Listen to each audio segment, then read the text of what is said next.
Hey guys, welcome back to my channel, and in today's video we are going to solve one more LeetCode question, that is question number 724. Find pivot index.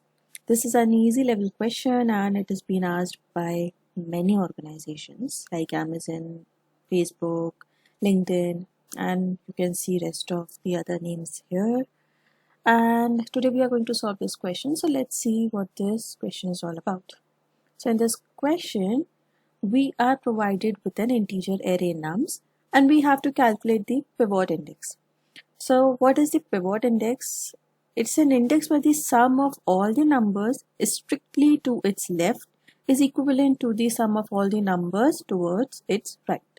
And strictly word is being highlighted in this whole problem statement because it means that the number itself, the number which is present at the pivot index, is not included in these sums. That's why it has been written that is strictly the left sum is equivalent to the right sum, and if this is the case, then the pivot index is the index that we need to return as an answer.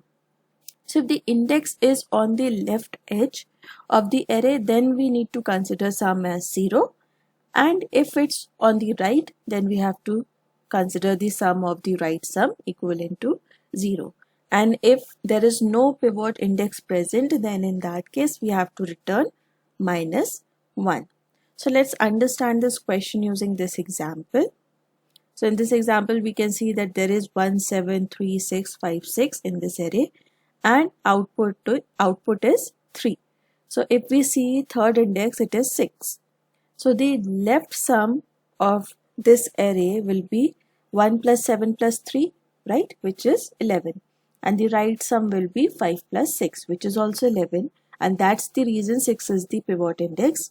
And we have returned the index number 3. 6 is the number which is present at the pivot index. So now let's see how we can solve this question. So I'm considering the same example, and we are going to see what approach we can follow to get the most efficient solution. So if we see this question where we have to find a specific index from where we can say that the left and the right sum is equivalent, for that we need firstly the sum, right? Firstly we need left sum and right sum. If practically I have to find out what is the sum, then what we can do is we can't always just stand at an index and can traverse this array from this to this and calculate a sum, then again do the same thing. So we don't have to calculate the right sum multiple times. So if we want to eradicate that step where we are constantly traversing the left out array and checking the right sum and left sum at the same time, what we can do is we can calculate total sum of this num array, which will act as a right sum for us. Correct? Because as soon as we start traversing this array in order to find the pivot index, what we can do is we can simply keep a check of left sum. At every step we can increment it as we are arriving at that index and going through that number. We can simply maintain left sum at that same time, but the right sum will always be there.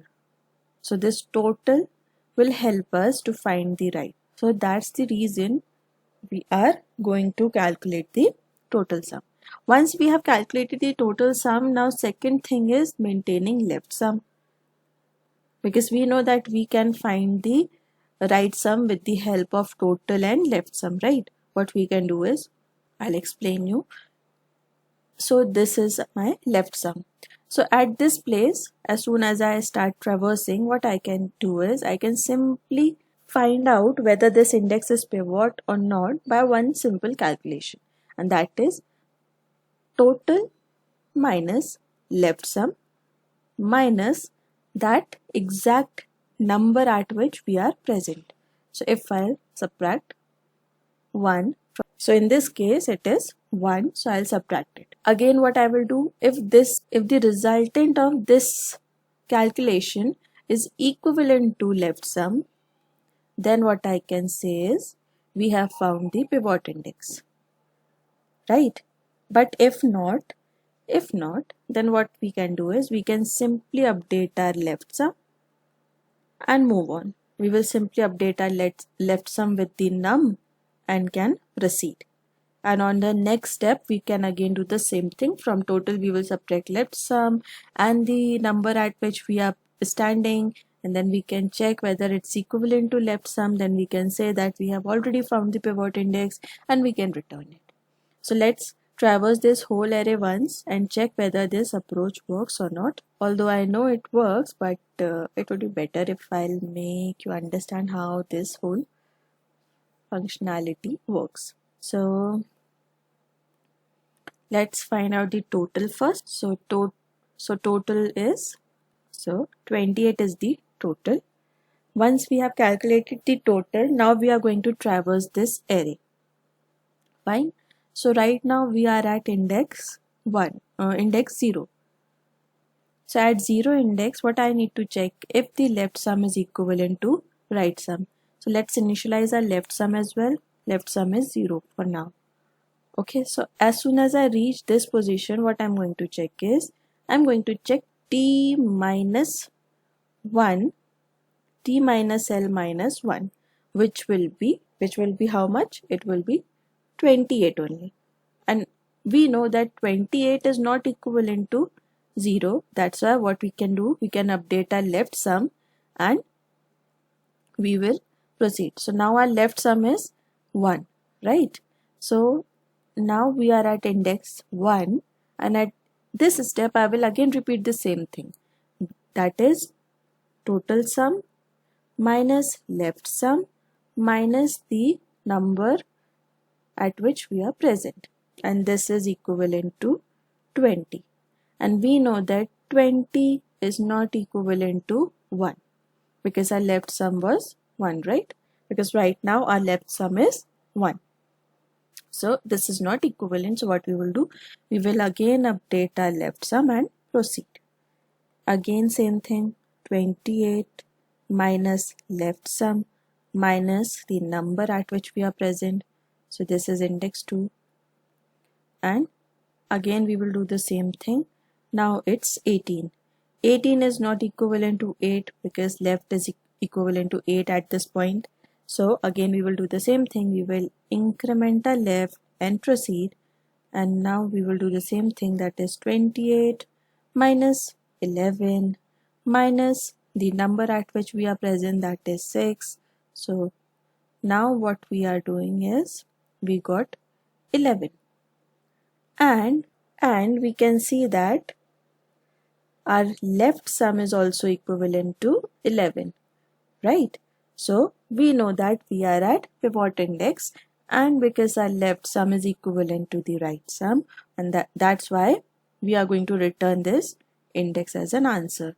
So for this example, the pivot index is 3, right? So this is how we calculated the pivot index. We find out the pivot index by calculating the right sum with the help of total and left sum. And this algorithm takes big O of n time complexity and big O of 1 space complexity. Why? Because big O of n is the time complexity because we calculated the total sum. Totals, for calculating total sum, we had already gone through this whole array once, right? We have traversed this whole array once. So even if for calculating pivot index we are only calculating half of the index, still our time complexity is big O of n. And the space complexity is big O of 1 because we are using only two variables, that is total and left sum, and we are not using any other data structure. So for that reason we are having our space complexity equivalent to 1. So let's code this whole approach quickly. So as we already saw in our explanation, that firstly we will calculate total sum, which is equivalent to sum of all the nums. After this, we are going to have a variable named left sum, which will be used for calculating left sum. And now we are going to use a loop for finding out our pivot index. And because we are going to find out the index, we are going to use range functionality. And now we are checking only one condition, that is the same thing that we saw in our explanation, that is total sum minus left sum minus nums of I. If this is equivalent to left sum, in that case return I, and if not, then simply update left sum with that number. And at the end, if we hadn't find out any pivot index, then return -1. This was the Python solution. After this, we are going to code the Ruby solution as well. So as we can see, this is acceptable. Now let's code the Ruby solution as well. So in Ruby as well, we will do the same thing. Total sum is equivalent to 0. Total sum is equivalent to nums dot sum. And once we calculate sum, we will define our left sum variable, which was equivalent to 0. Now we are going to use a loop with dot each with index. Nums dot each with index will help us to iterate over array, not only with its values but also its index.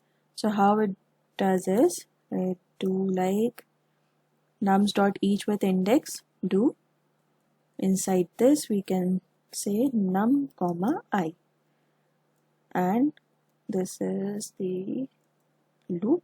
And inside this loop, what we were doing, we were saying if total sum minus left sum minus num is equivalent to left sum, then return I, right? And if not, then simply update left sum with num. And at the end, if we were not able to find any pivot index, then return -1. So this was the whole code. Now let's submit this. We can see this is also accepted. So this was the whole solution in 2 programming languages. I hope this video was helpful for you all. And if you really find it helpful, then don't forget to like, share and subscribe my channel. And I will soon come up with more such questions. Till then, keep messing with algorithms, and thanks for watching.